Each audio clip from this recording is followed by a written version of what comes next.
down across England, bringing some outbreaks of rain on Wednesday. That rain could turn quite heavy, particularly by the afternoon, breaking out into thunderstorms potentially over northeast England. The risk of heavy showers in the southwest as well. Again, possibility of thundery showers. Either side, though, some drier and brighter weather. Certainly a brighter day in western Scotland on Wednesday compared to Tuesday. And temperatures mid to high teens, but again quite warm in the southeast. Low pressure bringing more showers on Thursday.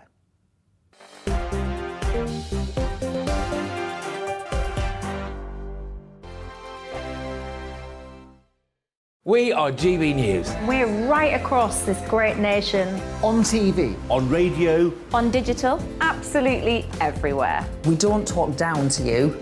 We embrace all voices with honest and civilised conversation. We are not part of the establishment. We're one of you. And we're only getting started. Join us on GB News, The People's Channel. Britain's news channel.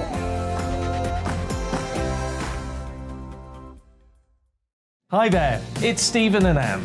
At breakfast from 6 a.m, you'll always be caught up with everything you need to know, the latest headlines, opinions and debates. We'll bring you the good news and the bad, but most of all, we're here for you. Remember, send in your views and let us know what you would like us to talk about. That's because we're your news channel. And every morning at 6 a.m, it's breakfast on GB News.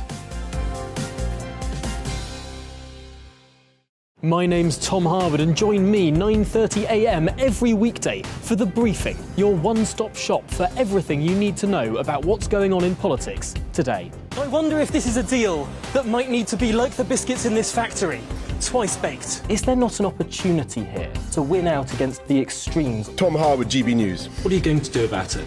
Things should have been done differently, and they certainly are being done differently. Don't miss it. The Briefing with me, Tom Harwood, 9:30 Monday to Friday on GB News. Where would you like to go? Just take me to the studio, please, mate. You know where you're going. I've got a show to do. Friday Night Feast on GB News, 7 p.m. And it's like nothing you've ever seen before. We take a different angle on the week's biggest news stories. The viewers and listeners set me some absolutely mad challenges to do. We tried to rehome a rescue dog. And yes, there's some other wacky stuff in there as well. I feel like I could take on the world. Well, that's that. Friday Night Feast with me, Patrick Christys, every Friday, 7 till 9 p.m. on GB News. Be there.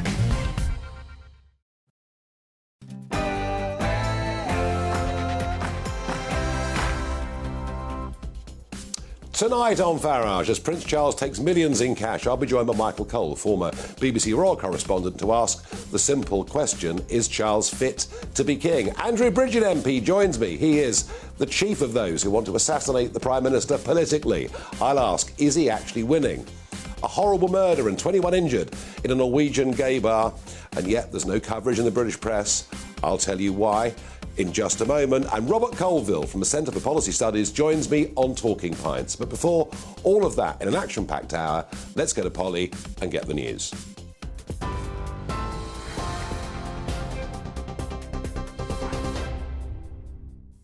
Nigel, thank you. Good evening. The top stories tonight. The Prime Minister has condemned a Russian attack on a shopping centre in Ukraine, saying it shows the depths Vladimir Putin will sink to.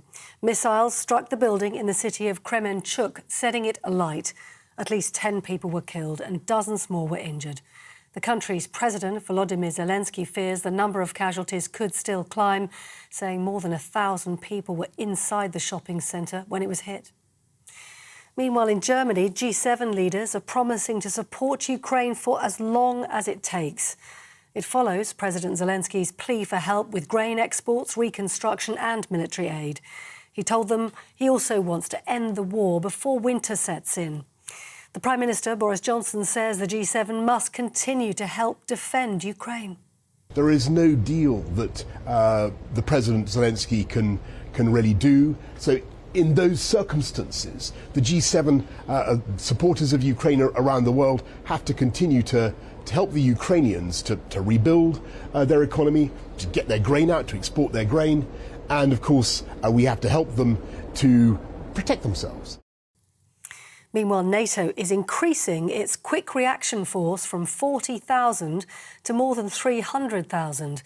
Secretary-General Jens Stoltenberg confirmed the move ahead of a summit in Madrid this week.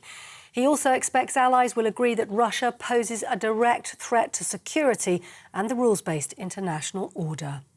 We will agree a strengthened comprehensive assistance package for Ukraine.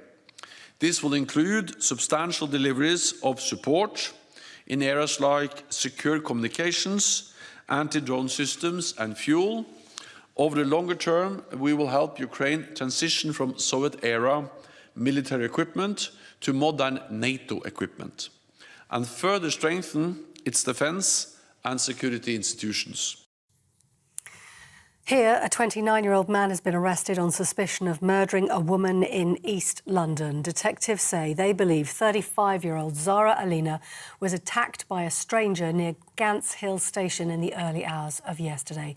She was found with serious head injuries and died in hospital shortly afterwards. The Metropolitan Police say a man has been arrested in Ilford and remains in custody. A woman has been killed and a man is fighting for his life after a gas explosion destroyed a house in Birmingham. 6 other homes were damaged in the blast last night, but no one else was seriously injured. Neighbours say one man climbed over flaming debris and threw rubble to reach one of the victims who'd been trapped inside a refrigerator. Those are the latest news headlines. You're up to date on TV, online and on your radio via DAB+. You're with GB News, and now it's time for Farage.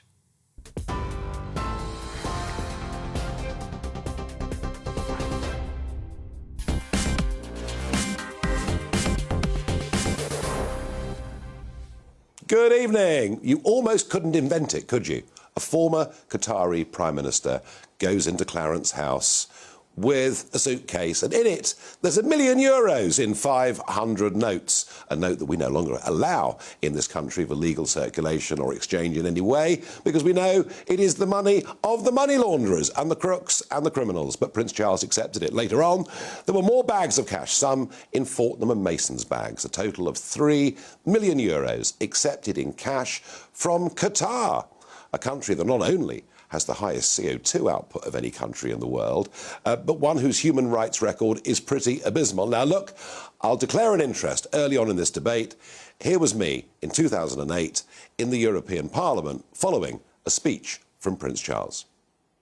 And in the last few months, we've learnt that the North Polar ice cap is melting so fast that some scientists are predicting that in 7 years' time, it will completely disappear in summer. Others think it will take a little longer. But the mere fact that such a development is conceivable at all is, you would have thought, yet another wake-up call as we sleepwalk our way towards the edge of catastrophe.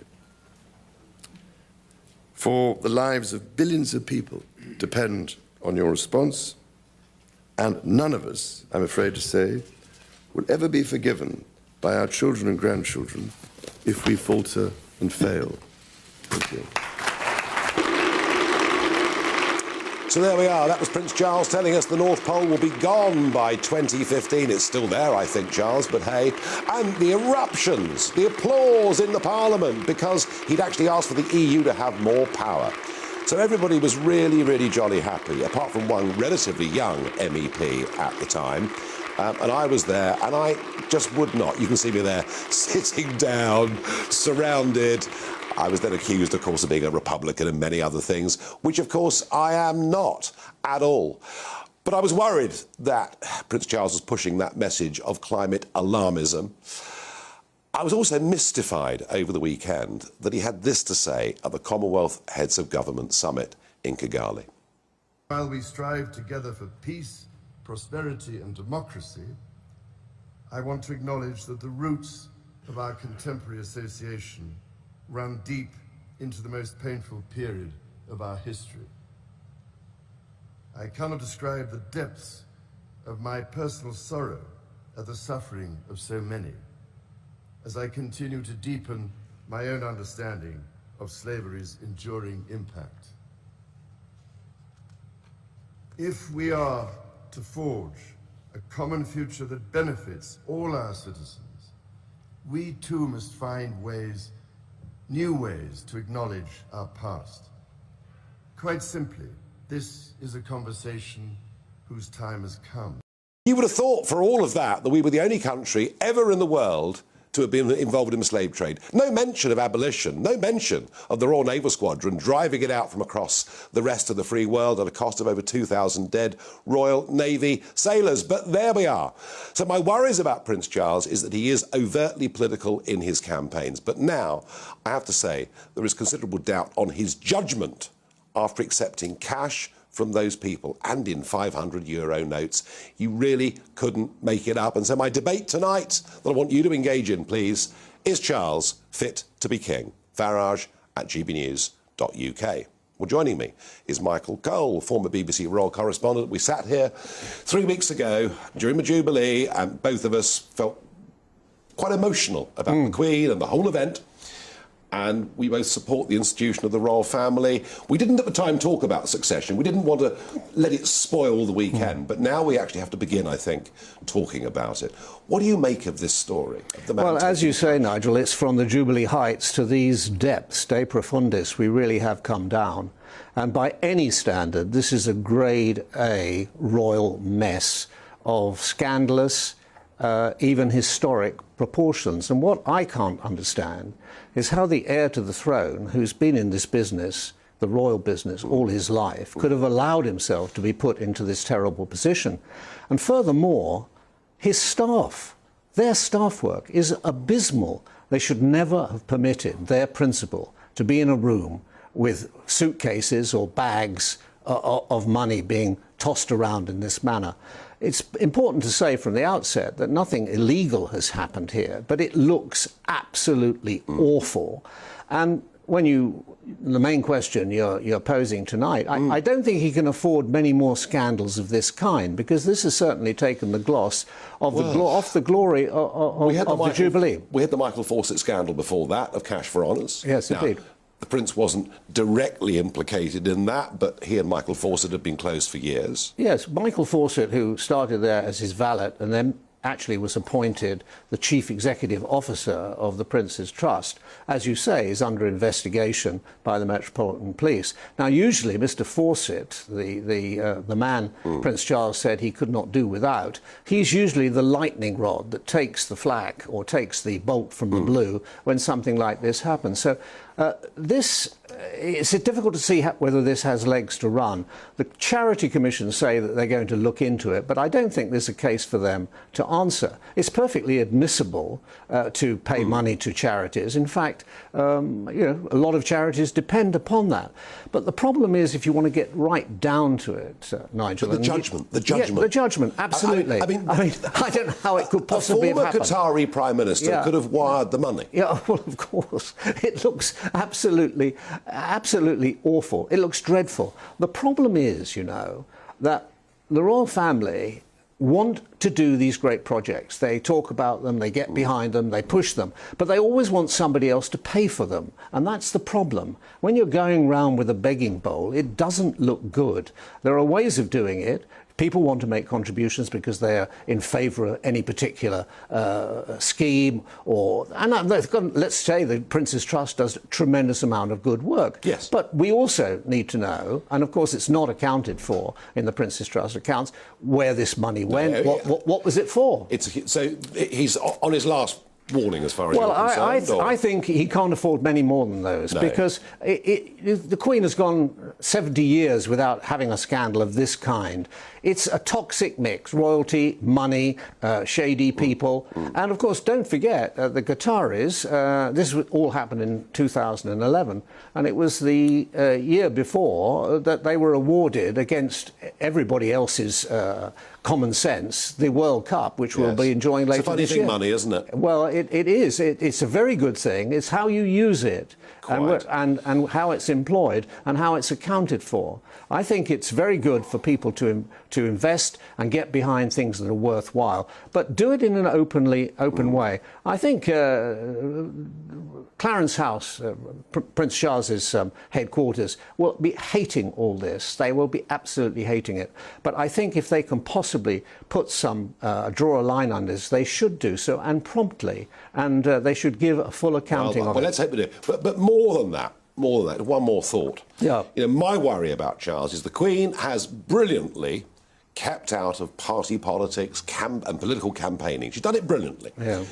Charles can't help himself, whether it's the climate alarmism that we saw from the European Parliament years ago, to another speech, 96 weeks in which to save the world, to the slavery speech that he's just given, where, as I say, you'd have thought we were the only country that ever had done this, and now he wants it to be taught in the syllabus alongside the Holocaust, as if somehow it's the equivalent of that, and that we alone are guilty.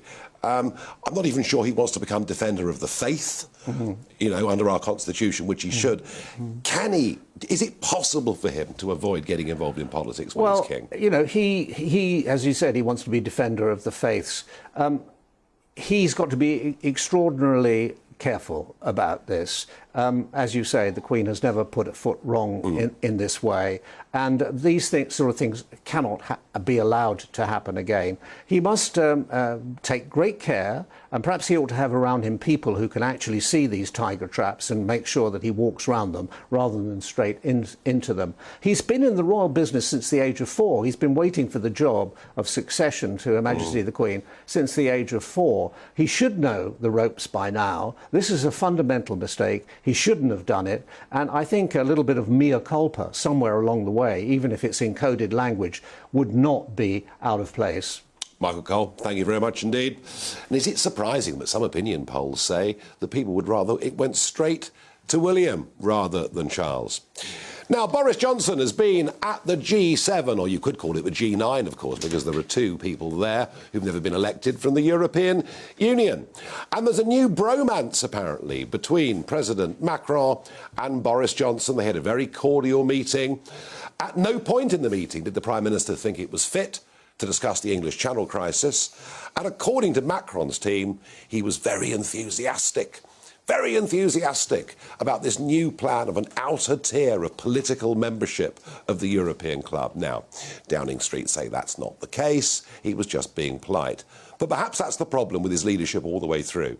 Trying to please everybody and, in the end, pleasing nobody. And I am no fan of Boris Johnson now as Prime Minister. You know what I think here? I think if he stays on as PM, they will head for a 97-style defeat. But do the Conservative Party have the guts to get rid of him?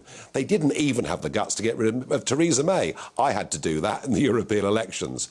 And here we are again with Boris Johnson. Now, Andrew Bridgen MP is one of the people leading the charge against the Prime Minister. But Andrew, just a quick thought. You said there is a credibility problem with the current leader. But you said that in 2013 about David Cameron. You said, sadly, the PM's position has become untenable. Well, you said that. You've also written letters about Theresa May. Is there any Tory leader that you like?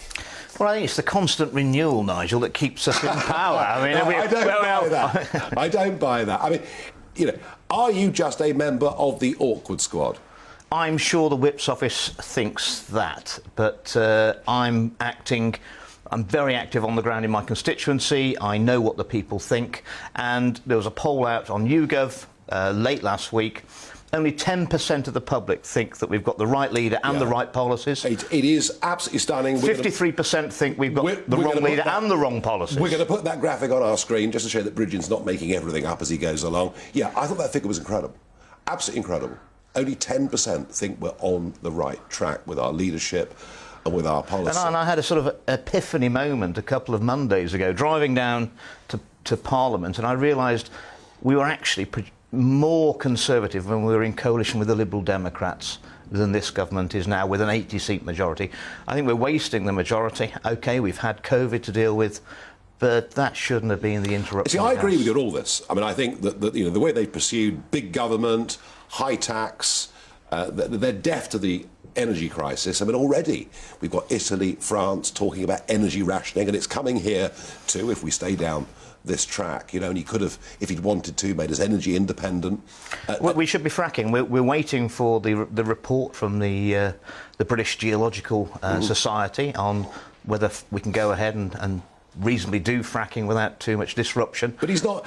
But you know, he wants net zero, and even if that means global CO2 emissions go up, he's not bothered. Well, that's right, because the way they calculate net zero, if we don't extract our own fossil fuels but buy them in from other countries, they count on their footprint. I mean, lunacy. I'm with you on everything. Lunacy. But your party it's got this reputation down the years of being ruthless. It isn't ruthless at all. It can't get rid of anybody.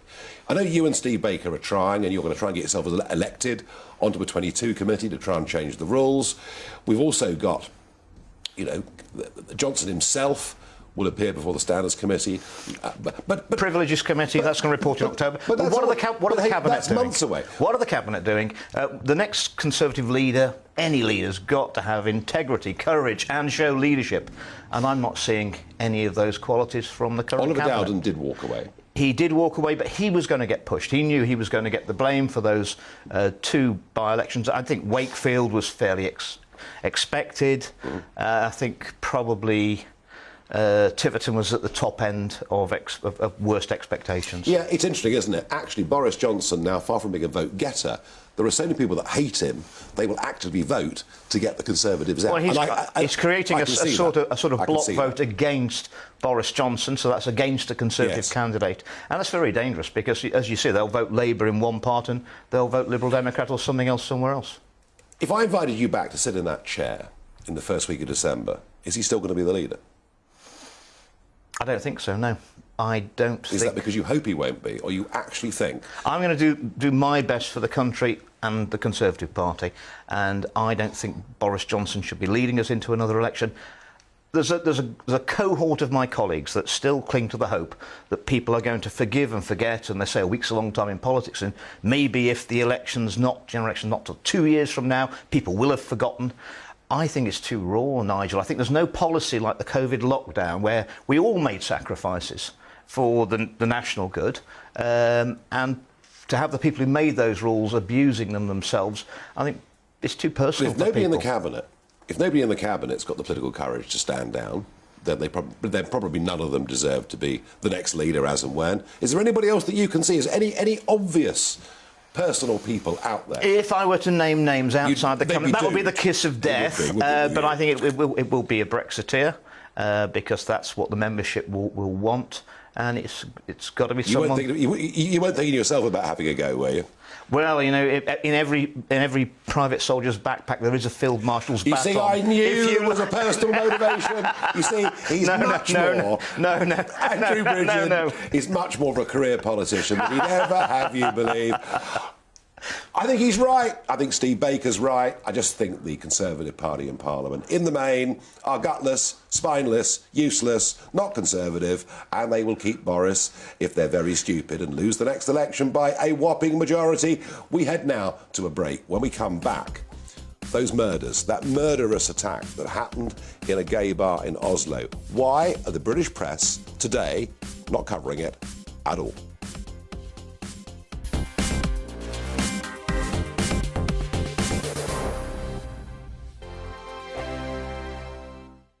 We are GB News. We're right across this great nation. On TV. On radio. On digital. Absolutely everywhere. We don't talk down to you. We embrace all voices with honest and civilised conversation. We are not part of the establishment. We're one of you.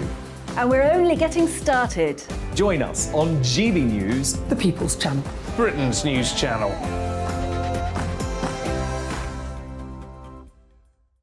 Hi there, it's Stephen and Anne. At breakfast from 6 a.m, you'll always be caught up with everything you need to know, the latest headlines, opinions and debates. We'll bring you the good news and the bad, but most of all, we're here for you. Remember, send in your views and let us know what you would like us to talk about.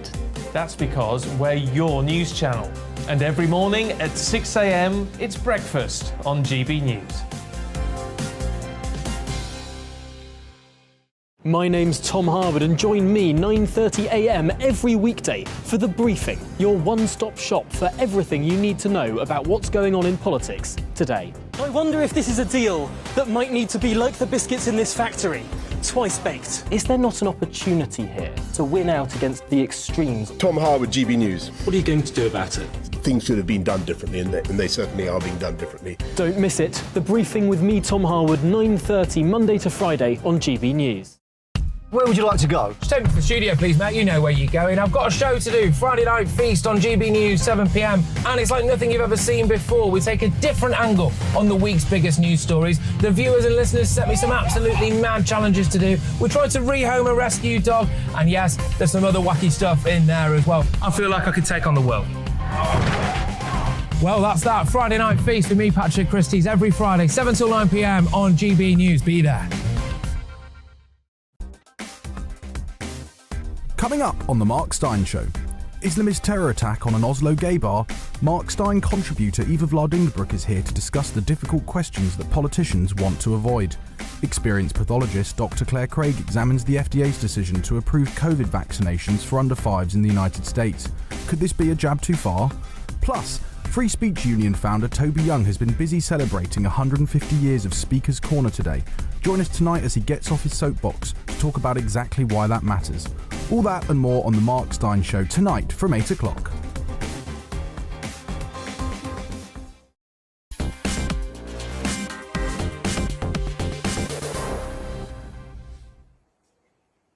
Welcome back. Well, your thoughts on Prince Charles and the millions in suitcases and Fortnum and Mason carrier bags. You really couldn't invent this stuff. One viewer says, forget King, is Charles fit to be a prince? Another says, I've never thought so. In answer to the question, is he fit to be king? Sharon says, he is supposed to step up for his mum if he becomes king, I fear. It'll be the beginning of the end for the monarchy and the end of the Commonwealth. Another viewer says, no, he never was. And I must admit, I've always been a Charles sceptic. I'm not sure he is the right guy. Now, on Saturday in Oslo, it was the big Pride Day, the biggest celebration day in the capital city of their Pride month, and a shooter killed 2 people, injured 21. He's in police custody. The police have said already that it is a terrorist attack, an extreme Islamist terrorist attack. It is shocking and awful. We've seen similar attacks in America and elsewhere. But here's the funny thing. If you today were to pick up the British newspapers, even the big ones, the big titles, there's barely a mention. So I turned to the Times, the establishment paper, who without doubt have the best foreign news coverage of any daily paper in the country. Big article on Ukraine, big article on Russia, no surprise there. Big article on the USA after the Supreme Court ruling. Big article on Colombia, big article on Spain, South Africa, France, Italy, Vatican City. I mean, there's wonderful coverage of everything happening around the world, and news in brief. Just a couple of very short sentences. Blink and you've missed it. Why do the establishment not want to talk about this? Well, I think the real truth of it is that they're worried that the attacks, especially on gay people, are something that are likely to increase over the course of the coming years. We saw a similar instance of people being murdered in Reading a couple of years ago, and an unwillingness to talk about it. And whenever it is debated, we'll be told that the person that's committed the act is suffering from mental health issues. We also publicly never get to grips with a proper debate about Islam and the need, in the view of many, for some kind of reformation to go on.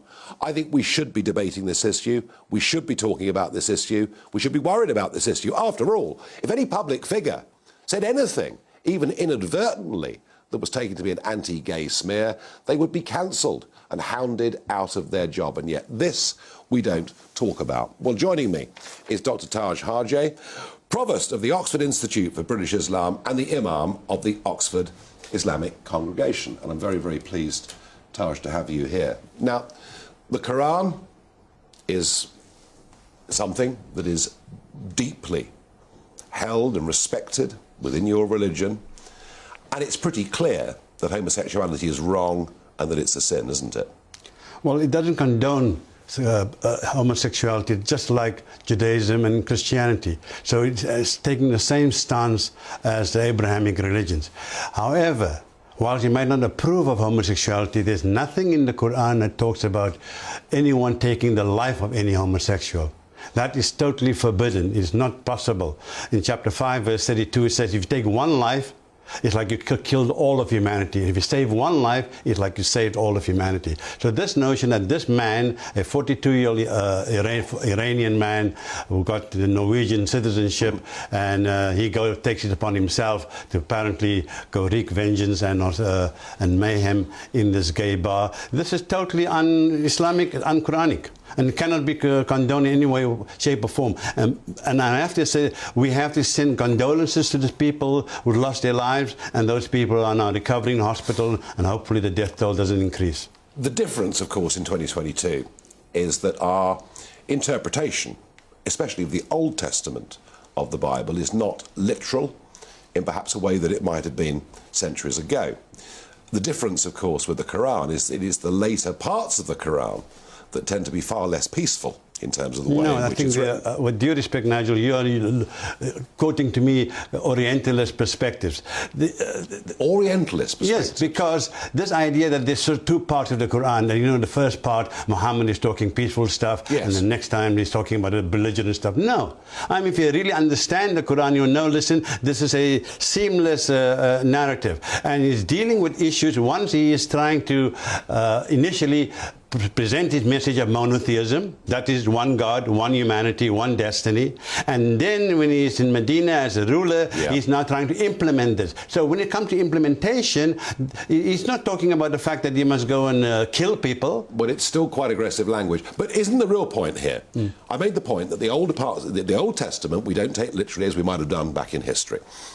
But that good Muslims do take the Quran pretty literally. But even if you take the Quran literally, it doesn't talk about killing homosexuals. Okay, I get that, I accept that, no, I fully accept that. It doesn't condone it, it thinks it's a sin, but it does not. Right. No, it does not support violence, and I get that totally. But there are, it would appear, and the worry, and the reason there's a news blackout on this, I'm pretty clear. Yes. There is great fear that there are more and more young Muslim men who will take the view, this is an abomination and this is what I'm going to do, to deal with it. Yeah, but where do they get that information? Not from the Quran. They get it from the toxic trio we spoke about.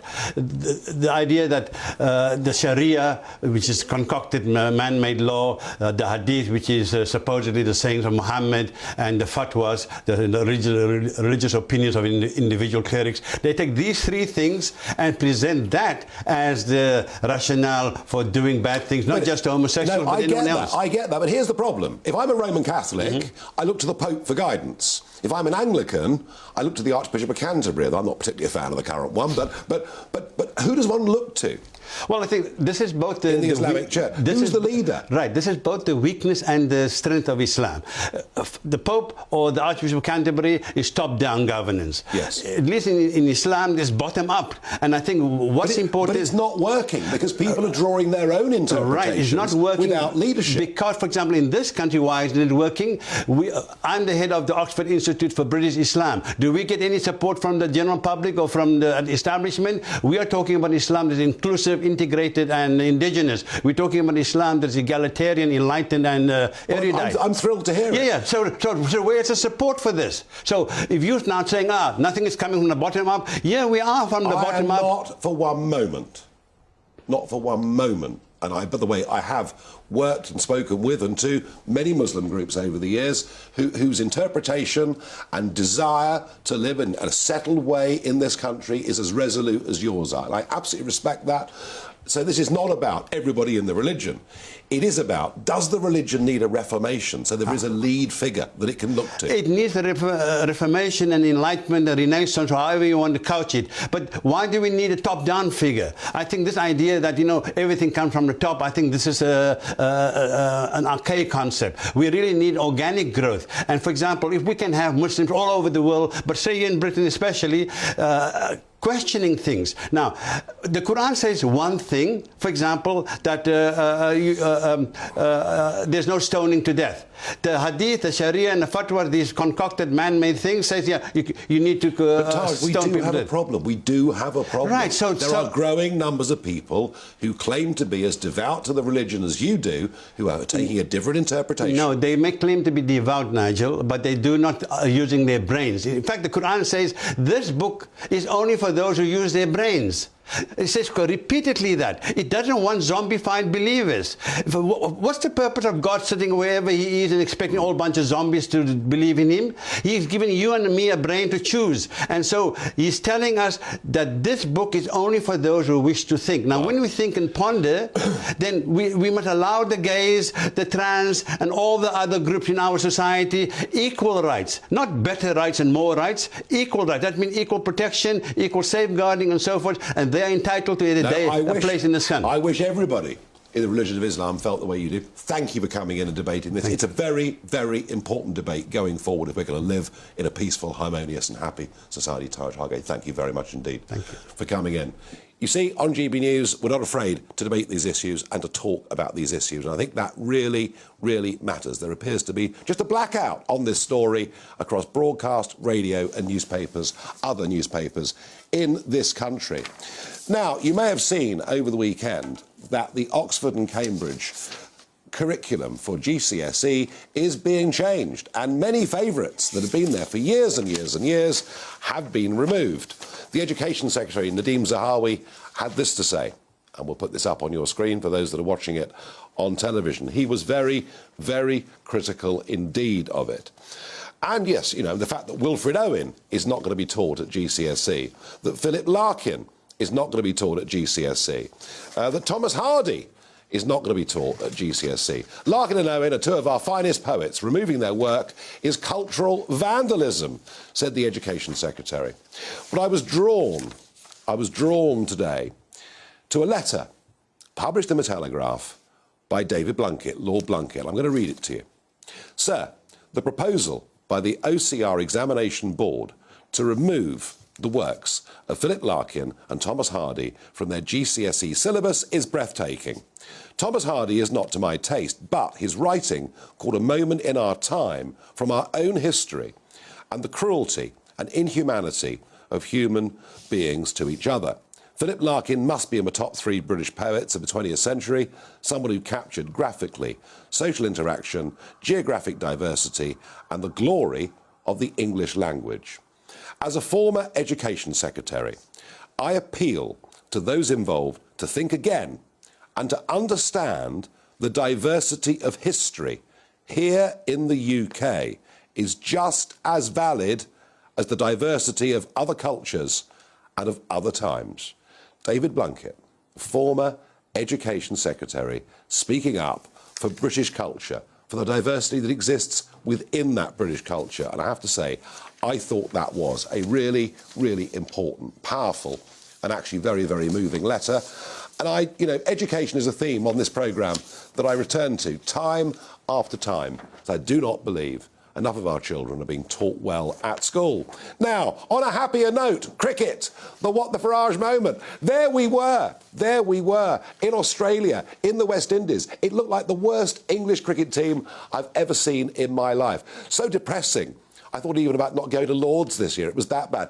And suddenly, a new captain, Ben Stokes, a new coach, Brendan McCullum, and all of it under the watchful eye of Rob Key, who's been appointed director of Cricket England. And I just can't believe it. We are scoring runs in an attractive way. We're playing positive cricket. We've beaten New Zealand, who were world champions, #1 in the world at Test cricket this time last year, and we've beaten them 3-0. Hands down, and suddenly Johnny Bairstow is scoring runs more quickly, even than Ian Botham did at the height of his fame. So I tell you what, if you've got kids who aren't yet into cricket, get them watching this England team. We'll be playing India on Friday of this week, and there's a lot more cricket to come this summer. It's exciting, it's brilliant, it's inspirational. My other What the Farage on sport is Wimbledon. We're a country that doesn't really talk about tennis at all until it comes to Wimbledon fortnight, and then we all go mad, and everyone watches it, and everyone talks about it. We're obsessed with Wimbledon far more than we are tennis, and it's great, and I'm very, very pleased that Emma Raducanu won her first round today, but what a nonsense it is, isn't it? That government pressure was put on Wimbledon to ban male and female players if they were born in Russia or Belarus. No other event around the world has taken this action, and it's sad, because it does devalue Wimbledon a bit in that it won't qualify for points for world rankings. Nonetheless, I'm sure you'll all enjoy the strawberries and cream. And, of course, let's hope we get some decent weather. Now, I've got one or two more reactions to the Prince Charles comments earlier on. Is he fit to be king? And Michael says to me, no, definitely not. There isn't not much love for Charles coming in here. Definitely not, and that's because he's married to Camilla. He won't be able to keep his mouth shut. Charles will kill off the monarchy. Charles is a threat to the monarchy. Every week there is another political debate he involves himself in. I fear for the monarchy. Well, I'm not saying that's an exactly scientific sample. It may be those of you that were motivated to write in, but it would appear that a lot of GB News viewers and listeners are very sceptical about Charles becoming king. In a moment, I'm going to talk on Talking Pints to Robert Colville. Now, he co-authored the 2019 Conservative Manifesto. So is the mess the country's in all his fault? We'll find out in just a moment.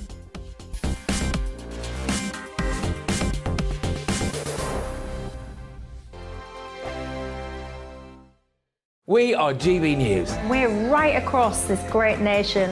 On TV. On radio. On digital. Absolutely everywhere. We don't talk down to you. We embrace all voices with honest and civilised conversation. We are not part of the establishment. We're one of you. And we're only getting started. Join us on GB News, The People's Channel. Britain's news channel.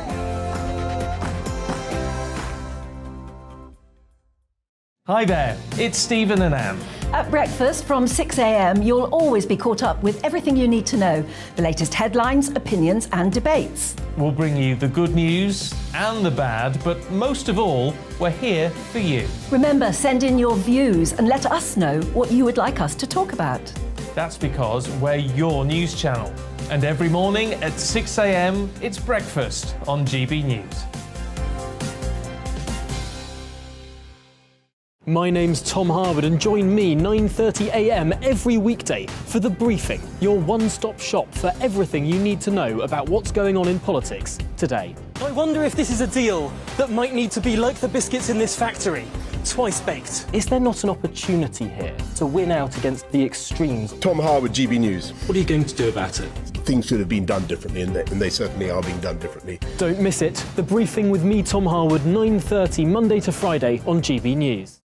Where would you like to go? Just take me to the studio, please, Matt. You know where you're going. I've got a show to do. Friday Night Feast on GB News, 7 p.m. And it's like nothing you've ever seen before. We take a different angle on the week's biggest news stories. The viewers and listeners set me some absolutely mad challenges to do. We tried to rehome a rescue dog. And yes, there's some other wacky stuff in there as well. I feel like I could take on the world. Well, that's that. Friday Night Feast with me, Patrick Christys, every Friday, 7 till 9 p.m. on GB News. Be there.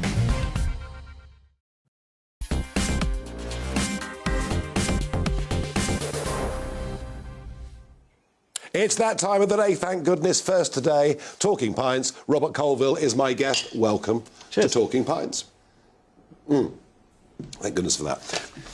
So, Robert, you co-authored the 2019 Conservative Manifesto. One old Etonian writing for another. Not only that, he was my I was his editor at the Telegraph, so it was. But I mean.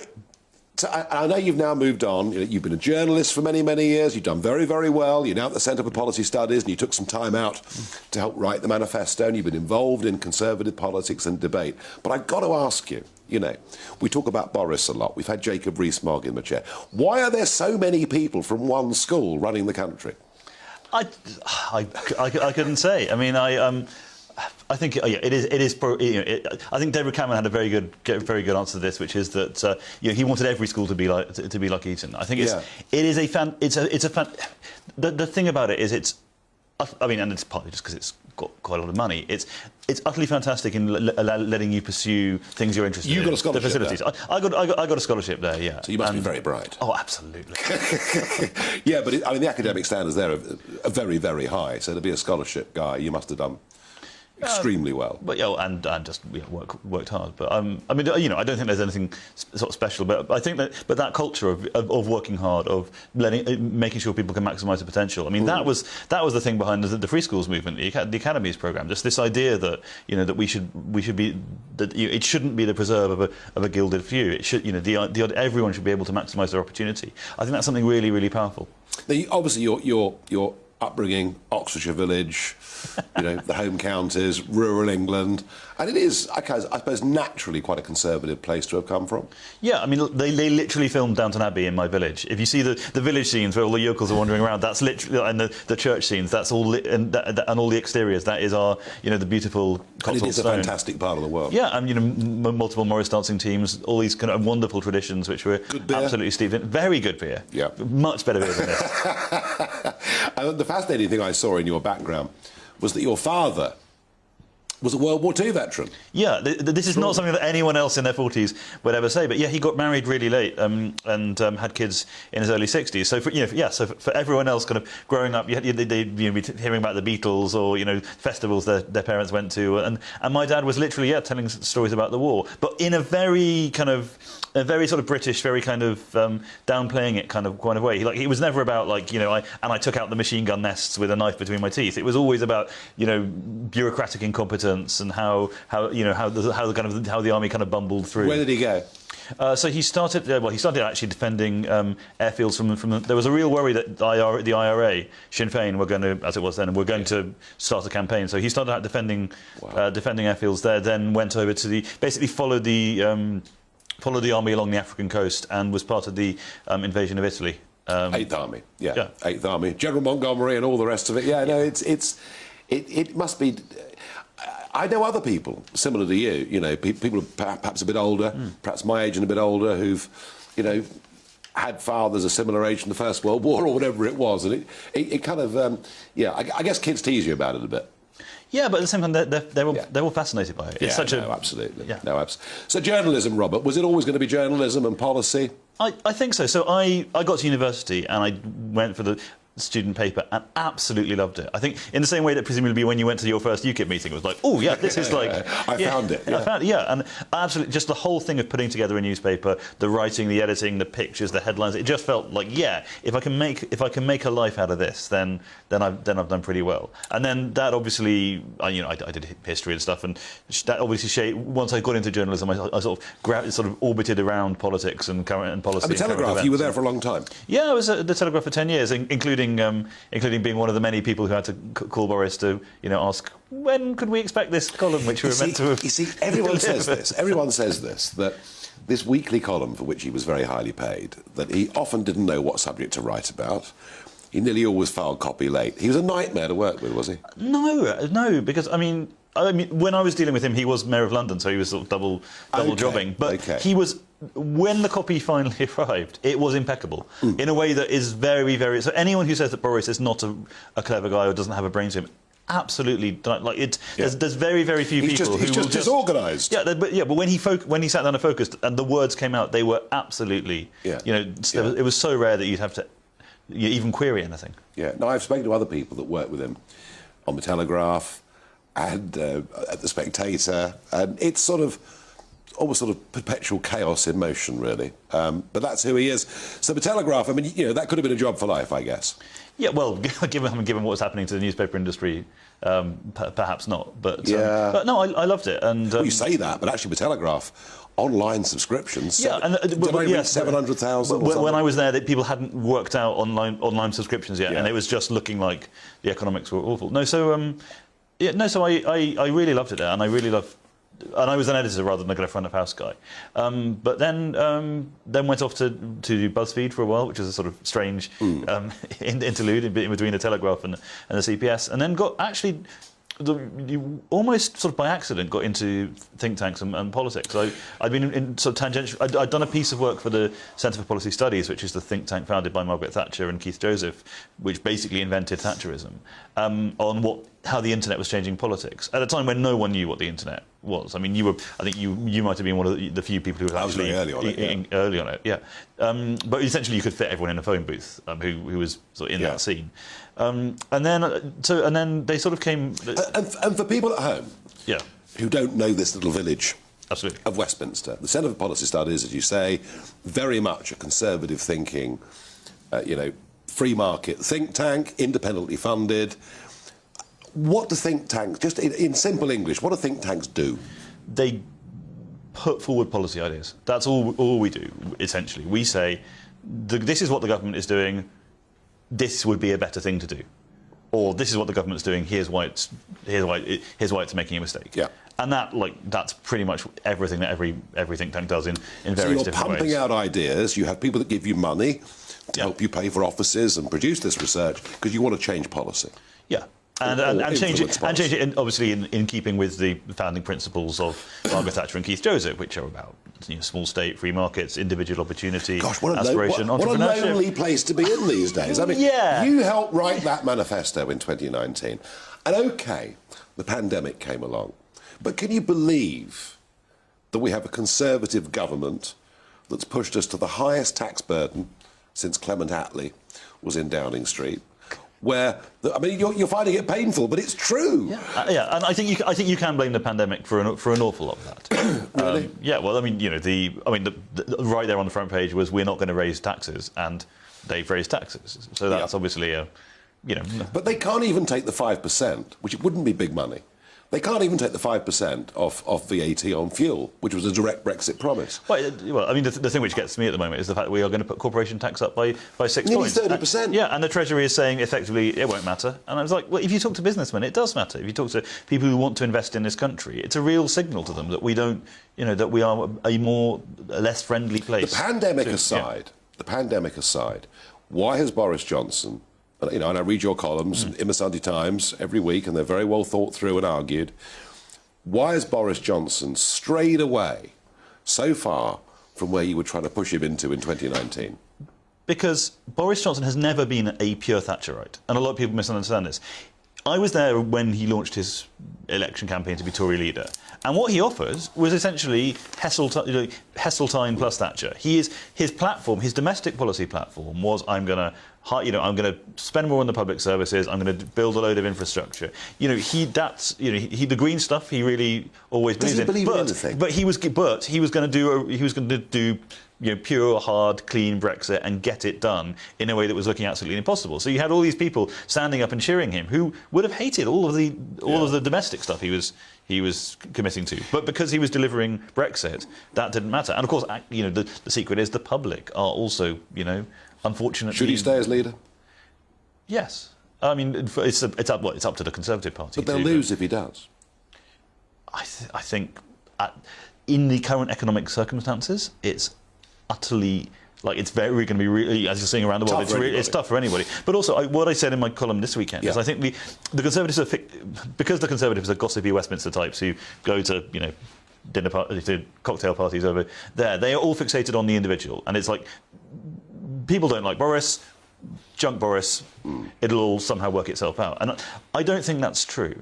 I think that given the state of the economy, given the state of cost of living, given the nature of the Tory vote, the kind of these sort of old voters in the south and the new voters in the north, you need to work out what your approach is on that. You need to work out how you're going to actually tackle cost of living. Everyone's talking about tax cuts. I mean, I love tax cuts. My job is basically to argue for tax cuts.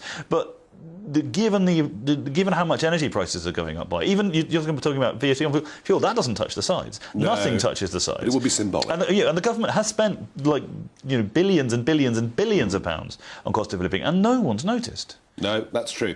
Final subject. I mean, we could talk about the economy, business, all those things, but time forbids. Housing. And I need to catch up with you. No, do please.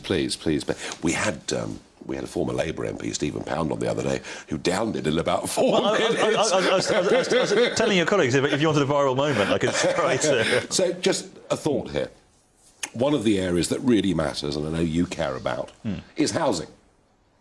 Not only is it difficult for young people to get onto the social housing ladder, the private sector, whatever it may be, there's now the row about second houses, and Michael Gove almost proposing communism over the weekend. You know, allowing local councils to put 100% taxes on people who buy second homes for buy-to-let.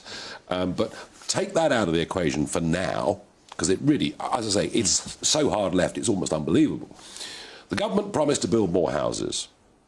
Net migration is running at record levels. We need to build a house every 4 minutes, or a dwelling every 4 minutes, just to cope with migration, let alone the shortfall that we've got. How do we build more houses? Fundamentally, you have to have a big fight with a lot of people, like in people in the places I grew up, and you know, and say, look, we need more houses. You know, we need to put like a couple of stories on London. London is an astonishingly low city. Very low level development. You know, you could. But I am utterly radical on this because it's destroying the livelihoods of so many people. And you talked about immigration. Yeah. One of the things I hate is that there's a cast of Tory MPs who will say this. Is they will say we should let in everyone from Hong Kong, everyone from Ukraine, and I agree with that. I mean, you know, Afghan interpreters, I absolutely agree with that. But they also say, and we should still not build any, and we're still building too many extra houses. You can't do both. It's like, and we did a piece of analysis where, you know, this 300,000 figure for new homes, that should actually probably be 340,000 because it's based on. And what are we currently building? 150? 245. Okay. So it's all right. But it's based on immigration figures that are they're out of date. Yeah, no, we've got a real problem with all of this, and you're right, the economic cycle is very, very tough. Would be hard for the Conservatives to win the next election anyway. But regardless, your think tank fights on through Labour governments, indeed, through Conservative governments. And do you think Mrs Thatcher would be proud of what the CPS is doing today? I think she'd say there was plenty of room for improvement, but I think she said that about everything and everyone, and rightly so. And that's why you're there, producing thought and trying to influence policy in ways, many of which I'm a strong supporter of. Robert, thank you very much indeed for joining us on Talking Pints.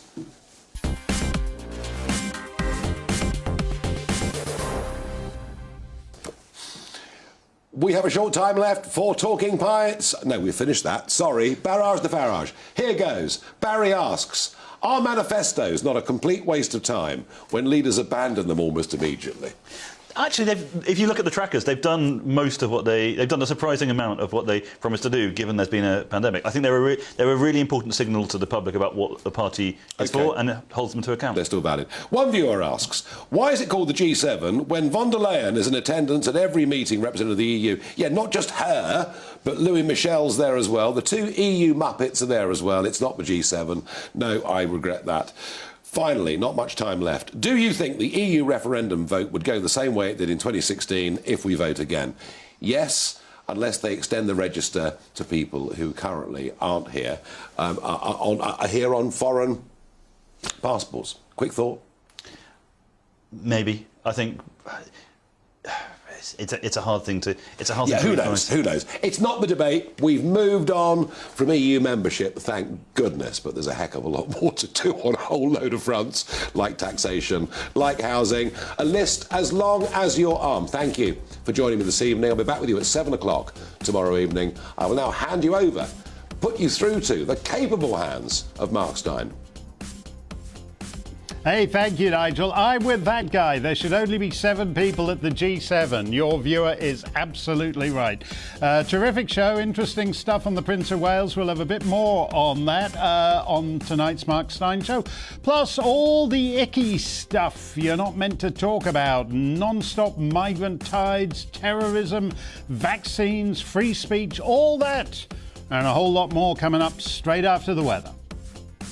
Good evening, Alex Deacon here with your latest weather update from the Met Office. Bit of a switch around with the weather tomorrow. It's looking drier and brighter in the east with more persistent rain further west. Today we've had a largely fine end to the day in the west.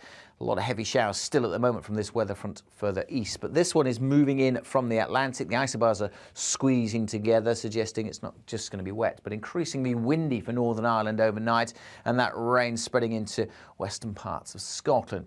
Otherwise, though, this evening showers fading from the east and many places becoming dry with clear spells over northeast Scotland, England and Wales. That will allow temperatures, certainly in rural spots, to dip well down into single figures. So a fresh start here, but plenty of sunshine actually to start the day over the Midlands and eastern parts of England. There will be A dull and wet start, though, for Northern Ireland. And increasingly, that rain could cause some problems through the day over southwest Scotland. So we do have a Met Office yellow warning in place.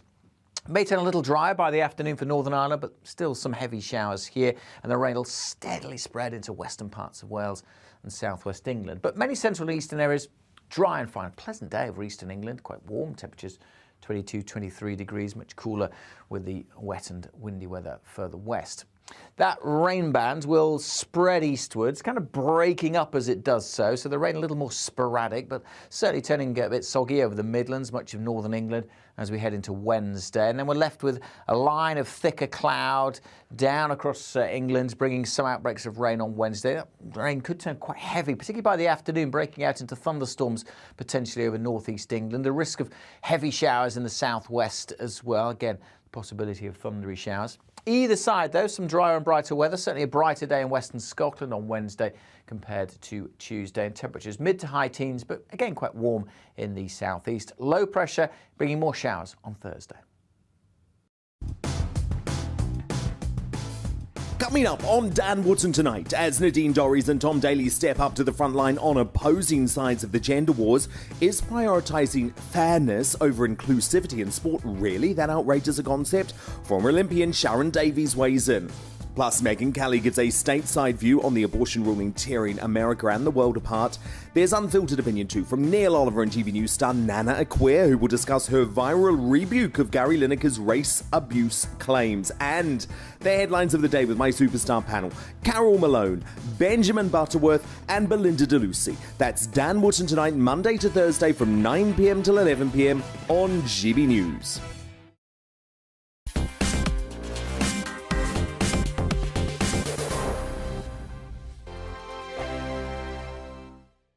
We are GB News. We're right across this great nation. On TV. On radio. On digital. Absolutely everywhere. We don't talk down to you. We embrace all voices with honest and civilised conversation. We are not part of the establishment. We're one of you. And we're only getting started. Join us on GB News, The People's Channel. Britain's news channel.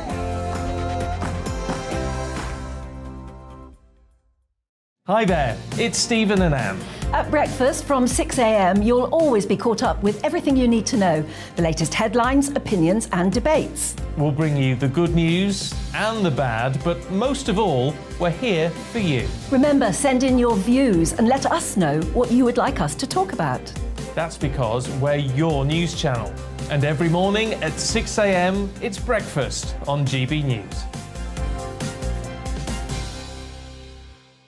My name's Tom Harwood and join me 9:30 a.m. every weekday for The Briefing, your one-stop shop for everything you need to know about what's going on in politics today. I wonder if this is a deal that might need to be like the biscuits in this factory, twice baked. Is there not an opportunity here to win out against the extremes? Tom Harwood, GB News. What are you going to do about it? Things should have been done differently, and they certainly are being done differently. Don't miss it. The Briefing with me, Tom Harwood, 9:30 Monday to Friday on GB News. Where would you like to go? Just take me to the studio, please, Matt. You know where you're going. I've got a show to do. Friday Night Feast on GB News, 7 p.m. And it's like nothing you've ever seen before. We take a different angle on the week's biggest news stories. The viewers and listeners set me some absolutely mad challenges to do. We tried to rehome a rescue dog. And yes, there's some other wacky stuff in there as well. I feel like I could take on the world. Well, that's that. Friday Night Feast with me, Patrick Christys, every Friday, 7 till 9 p.m. on GB News. Be there.